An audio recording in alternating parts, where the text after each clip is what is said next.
এমন ছেলেদেরকে দিয়ে আগামীর সোনার বাংলা গড়া যাবে না। যেই ছেলেরা ধর্ষণের সেঞ্চুরি উদযাপন করে, এমন ছেলেদেরকে দিয়ে সোনার বাংলা গড়া যাবে না, যারা আজকে জাতীয় জীবনকে একটা দুর্বিষহ অবস্থায় ঠেলে দিয়েছে।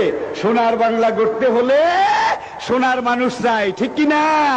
আর সোনার মানুষ বানাবার মেশিনারি এই একটা, আর এটারই প্র্যাকটিক্যাল রূপ।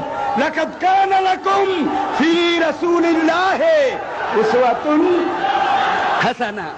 ইসলাম সে তো পরশমানিক, তাকে কে পেয়েছে খুঁজি, পরশে তাহার সোনা হলো যারা, তাদেরই আমরা বুঝি। আমি কি বলতে চেয়েছি আপনারা বুঝেছেন?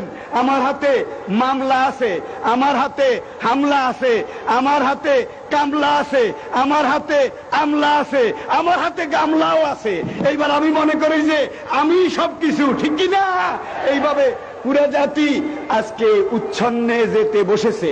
সুধীমণ্ডলী, যে আয়াত অংশ আমি নিয়েছি, লাকাদ কানা লাকুম ফি রাসূলিল্লাহি উসওয়াতুন হাসানা, বাবা হিসেবে, স্বামী হিসেবে, পিতা হিসেবে, সেনাপতি হিসেবে, রাষ্ট্রপতি হিসেবে, বিচারপতি হিসেবে, বিজয়ের মহান আদর্শের নেতা হিসেবে মুহাম্মদ সাল্লাল্লাহু আলাইহি সাল্লাম সর্বশ্রেষ্ঠ কিনা বলুন?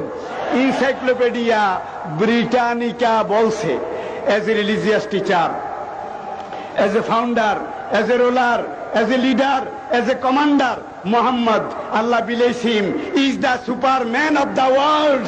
ধর্মীয় নেতা হিসেবে, রাজনৈতিক নেতা হিসেবে, একজন স্থপতি, একজন সংগঠক হিসেবে, একজন নেতা, একজন রাষ্ট্রনায়ক হিসেবে, যে দিক থেকে আমরা দেখি মোহাম্মদ ইজ দ্য সুপারম্যান।